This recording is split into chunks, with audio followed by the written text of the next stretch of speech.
นี่เนาะได้เห็นมากินข้าวซุ่มกินแกงนอเนาะมีแต่อาหารสดแบบธรรมชาติเลยอ่ะคักนี่เป็น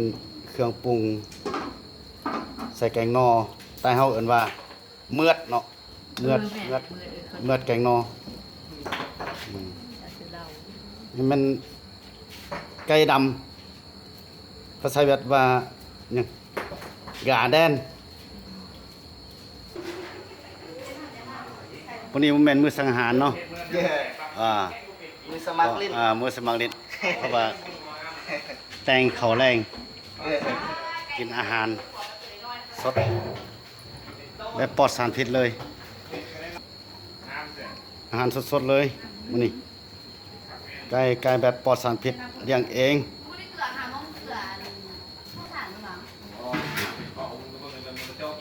อันนี้เกินว่าผักขะแยงผักขะแยงภาษาเวียดมันบ่ฮู้ตัวนี้เนาะเอาพี่น้องมุสลิมกันมันแม่นยังพักหยังนี่พี่น้องใต้เส้นลาเฮาน่ะนี่ข้าวเบื่อสิแกงนอแต่กำลังมาเข้าอยู่เนาะแต่กำลังมาเข้านะเอาข้าวสารข้าวเหนียวนี่แหละมันใส่แกงนอ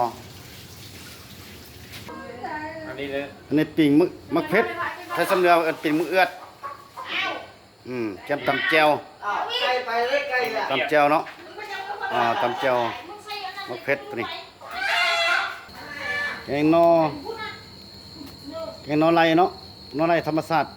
ฮ้อนๆแจ๊บนี่ไก่ดำเอิ้นแจ๊บเรียกเกินแจ๊บเหมือนกันมั้งแจ๊บ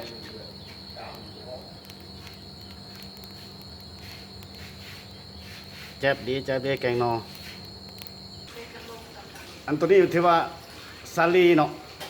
ซาลีเพิ่นปลาเห็ดแนวเห็ดแนวพวกปีนาแกงไก่ลาดอันนี้ก็แจ๊บอีกเนาะใต้สำเนียงเหมือนแจ๊บลาดปลอดสารพิษนี่ไต้ดำนี่เอิ้นว่าผักกันกำนี่เกินว่าผักกันกำไต้ดำอ่ะก็ไทยเวียงจันทน์เกินว่าหอมลาบกับผักบัวนี่ตำข้าวเบื่อเนาะตำข้าวเบื่อใส่แกงนอกับออกไก่เห็นป่ะ